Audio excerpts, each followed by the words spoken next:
কিছু কিছু সময় আসে যখন আমরা আমাদের চেনা পরিচিত এলাকাকেও ভুলে যাই।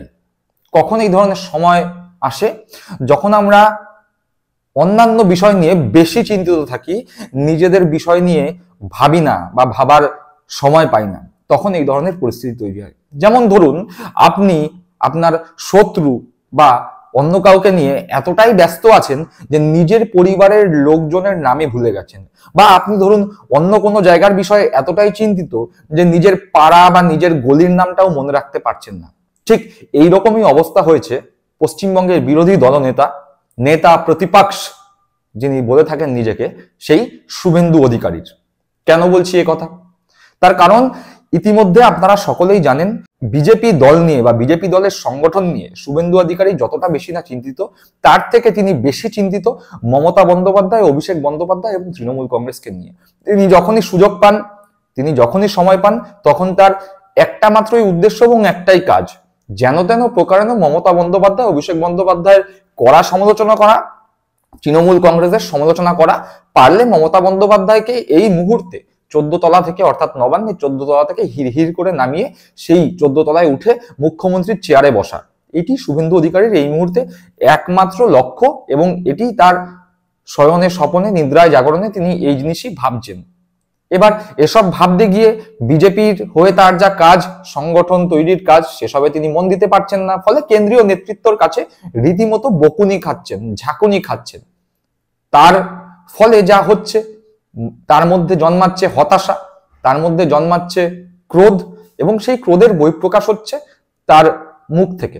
পশ্চিমবঙ্গের বেশ কয়েকটি জায়গায় কোঅপারেটিভ ব্যাংকে নির্বাচন হয়েছে, এবং সেই নির্বাচনে আমরা দেখতে পেয়েছি প্রত্যেকটি জায়গায় তৃণমূল কংগ্রেসের জয় জয়কারী। এমনকি শুভেন্দু অধিকারের গড়েও কোঅপারেটিভ ব্যাংকের নির্বাচনে ফুটেছে ঘাস ফুল।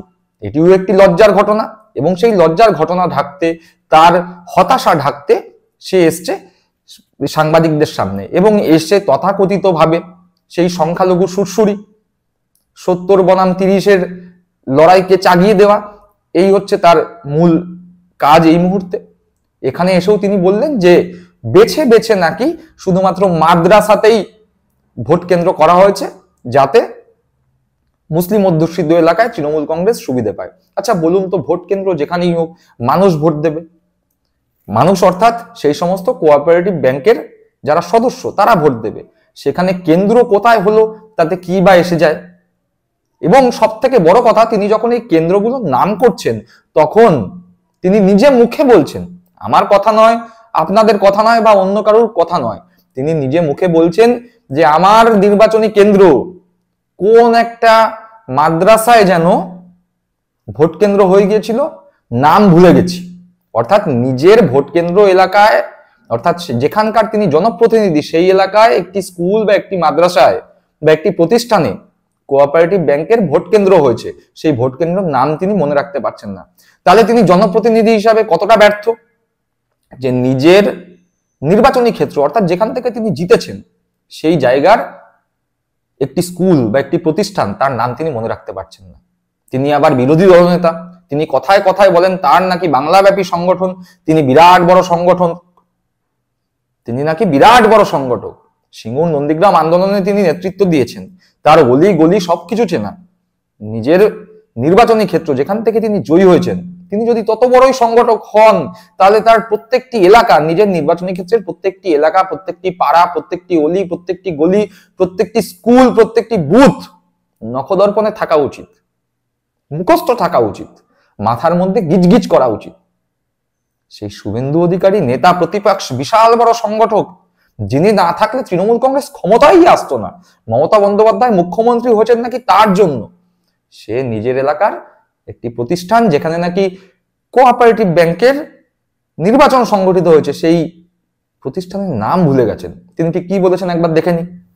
গতকাল তমলুকে যতগুলো সেন্টার ছিল, সব অধিকাংশই মাদ্রাসাতে। মথুরি মাদ্রাসা, আটকিনা হাই মাদ্রাসা, চনসরপুর মাদ্রাসা। আমার নির্বাচন কেন্দ্রে পাড়াগাঁয়ের ভিতরে কাঞ্চননগর দেদারুয়া মাদ্রাসা, না কি নাম ভুলে গেছি। সেই মাদ্রাসাতে নির্বাচন সংগঠিত করেছে এবং সংগঠিত করার মূল কারণটাই হচ্ছে আপনার বিশেষ সম্প্রদায়ের বিশেষ ক্যাটাগরির গুন্ডা, সেই বিশেষ ক্যাটাগরির গুন্ডাদেরকে ব্যবহার করছেন। তাহলে দেখুন কি অবস্থা, তিনি নিজে মুখেই বলছেন যে নাম ভুলে গেছি। কি অদ্ভুত ব্যাপার! সারাক্ষণ যদি মমতা বন্দ্যোপাধ্যায়ের কুৎসা, মমতা বন্দ্যোপাধ্যায় চরিত্র হনন করতে ব্যস্ত থাকেন, সারাক্ষণ যদি কিভাবে অভিষেক ব্যানার্জিকে প্যাচে ফেলা যাবে তার চিন্তা মাথায় ঘোরে, সারাক্ষণ যদি তৃণমূল কংগ্রেসের ক্ষতি সাধন কিভাবে করবেন সেই চিন্তা মাথায় ঘোরে, তাহলে নিজের দল, নিজের নির্বাচনী ক্ষেত্র নিয়ে কখন চিন্তা করবেন? আপনি তো বিধায়ক হয়েছেন 4-5 বছর হতে চললো, 21 সালে বিধায়ক নির্বাচিত হয়েছেন বিজেপির হয়ে। 21 গেছে, 22 গেছে, 23 গেছে, 24 শেষের মুখে, মাঝে একটা বছর 26 সালে আবার নির্বাচন হবে। কি করেছেন আপনার নিজের নির্বাচনী ক্ষেত্রের জন্য? আপনার নির্বাচনী ক্ষেত্রের মানুষজন যদি আপনাকে প্রশ্ন করে কি করেছেন আপনি তাদের জন্য, লজ্জা করলো না এই কথাগুলো বলতে? আপনি তো আবার মাঝে মধ্যে মমতা বন্দ্যোপাধ্যায়ের উচ্চারণ নিয়ে খোঁটা দেন। আপনিও তো ভুল উচ্চারণ করলেন, কোঅপারেটিভ উচ্চারণ করতে না পেরে কোপেটিভ বললেন। দর্শক বন্ধুরা, আমি বলছি না, উনি নিজে মুখে বলেছেন। একবার সেই অংশটি শুনুন। একটা সাধারণ কোপারেটিভ নির্বাচন, কোপারেটিভ নির্বাচন, কোপারেটিভ নির্বাচন, কোপারেটিভ নির্বাচন। শুনলেন? মমতা বন্দ্যোপাধ্যায়ের উচ্চারণ নিয়ে তো এরাই কটাক্ষ করে, এরাই ব্যঙ্গ করে, এরাই ট্রোল করে। এদের মিম বাহিনী ফেসবুক, টুইটার, হোয়াটসঅ্যাপে ট্রোলের বন্যা বওয়ায়। তাহলে আজকে নেতা প্রতিপক্ষ বিরোধী দলনেতা শুভেন্দু অধিকারীর উচ্চারণ নিয়ে ট্রোল হবে না? নিজের দল, নিজের দলের সংগঠন নিয়ে আগে চিন্তা করুন। মমতা বন্দ্যোপাধ্যায়, তৃণমূল কংগ্রেস, অভিষেক বন্দ্যোপাধ্যায়কে নিয়ে পরে ভাববেন।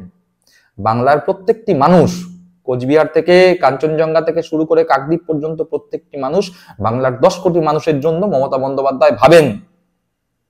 95খানা প্রকল্প আছে বাংলার সাধারণ মানুষের জন্য। আপনারা কি করেছেন? কুৎসা, ব্যক্তি আক্রমণ ছাড়া এই বাংলায় আপনার তথা বিজেপি দলের প্রত্যেকটি নেতাকর্মীর অবদান শূন্য।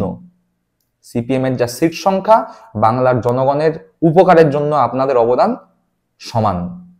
তাই মমতা বন্দ্যোপাধ্যায়ের চরিত্র হনন না করে নিজের চরকায় তেল দিন। দর্শক বন্ধুরা, আপনারা দেখলেন এপিসোড, শুভেন্দু অধিকারীর মন্তব্যও শুনলেন।